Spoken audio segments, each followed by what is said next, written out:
دهه ما دو روزانه پترج ده گنجن باجر آمیدیه د زندان آسایش آمیدیه هاتینه دست سرکرین که لبریا دو شوان اوان گنجان جاگر نبون اجماره که پروژن خدمتگزاری نخواست مکهربه ریکا سرگیا باجر آمیدیه بو پترج سیدم جمیرا داخز بو د جاگر نبون دستیری اوی خربابونه جالی لاین پیوندیدار هاتینه دست سرکرین لورا چند بوی جه دلگیرانی خلک باجر آمیدیه و داخواست کن که بزیترین دم بهنه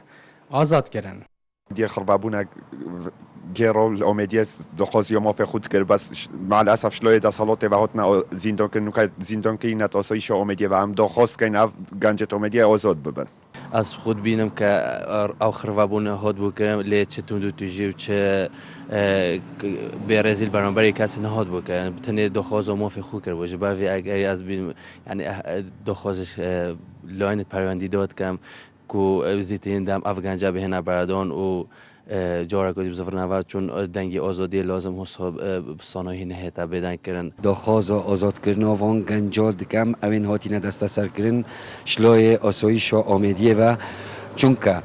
اوان گنجا به هیچ رنگی نه سرپیچی که قانونی کریه نه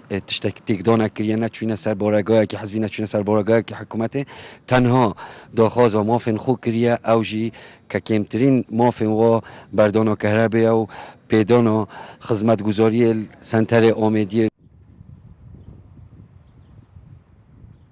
بر پرسکر خرا جواکا سیویل جی دیار کرد که دست سرکن آوان گنجان جبر که داخواز ماف خود کرد و دست سرکن آوان بیدن کرد نارا در برینا آزادیه ام وک ریخرامن کمالگاه آمدنی جواکی پراستی ام دجیوه چنده نجبر کو ام پدوی دموکراسیت ام پدوی هنده نه کو گنج ما پیب گهیتن ام نه پدوی هنده نه کو گنجک بهتن داخواز مافین خوین دست پیکی بکتن بهت دست سر کردن